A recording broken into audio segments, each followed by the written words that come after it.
Hey, everybody, welcome to Hearing God in John chapter 6. And boy, there was just way too much to choose from in this chapter that had 71 verses in it. But I did narrow down my highlight to two verses, verses 28 and 29. The passage begins with the disciples asking Jesus a question. Says, Then they said to him, What must we do to be doing the works of God? Jesus answered them, This is the work of God, that you believe in him whom he has sent. And in my explanation, the E part of my Here journal, I said religion is all about doing things in the name of God in an effort to appease God to try to earn his favor.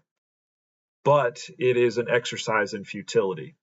We can never be good enough. And so deep down, we never feel like we've been good enough. And so when we strive in this way, it is fruitless and it is exhausting. It's not at all what God intends for us. And so as I look at the beginning of this passage, the disciples asking, I think this is really what they were wanting to know. Hey, what do we got to do the right things to make God happy with us? And Jesus says, hey, that's not where it's at all. If you go that direction of religion, of doing good things in an effort to appease God, you've totally missed the boat.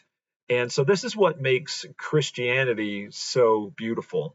In contrast to all of that striving in futility, God's plan is so beautifully simple.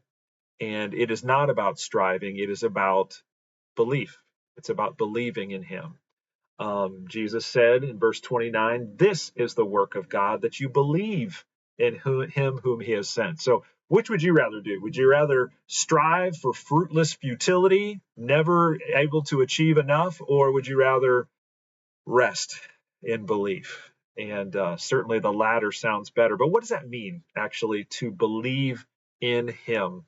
I think it means a few different things, and I just jotted down a few of them. I think number one, it means to believe in God's character, that he is who he says he is, that he is holy, that he is mighty, that he is loving, that he is just. All the things that God says about himself, that he truly is those things, that he is good.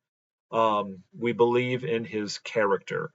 Which leads to number two, to believe in God means to believe in his word, that his word is absolute truth. His commands are not suggestions. His commands are meant for our good, and we are to obey them. And those commandments at the end of the day are not burdensome because, again, they are for our benefit. Number three, it's to believe in his plan, that God does have a specific and personal purpose for each one of our lives. And part of the adventure of this life is to discover how God has uniquely created us and for us to follow exactly what that means and what that looks like.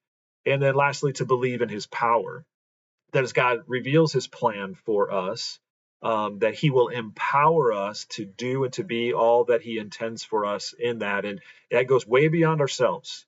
God's power at work in us is able to accomplish far more than we could ever do on our own. And so, in at least those four ways, is what it means to believe in him. And it really is a lifestyle of saying, God, this is about you and not about me. When I make it about me, that's when it leads into the striving and futility and fruitlessness and the exhaustion. When I believe in him and allow him to work, that's when freedom comes and that's when fruitfulness comes.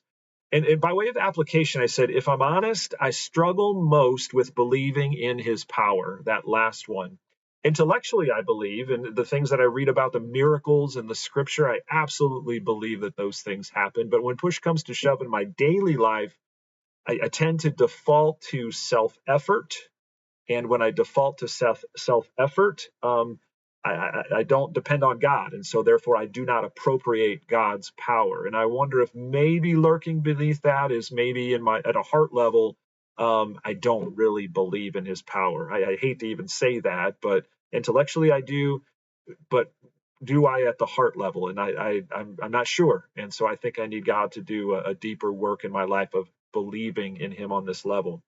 And so again, the consequence of that is that my life is a lot less impactful and fruitful than it could be or should be. And so my response, my R in my Here journal today is, Father, help me not to overcomplicate things. I love the simplicity of God's plan. Hey, the work isn't to try to do all these different things. The work is one thing, and that is to believe in me.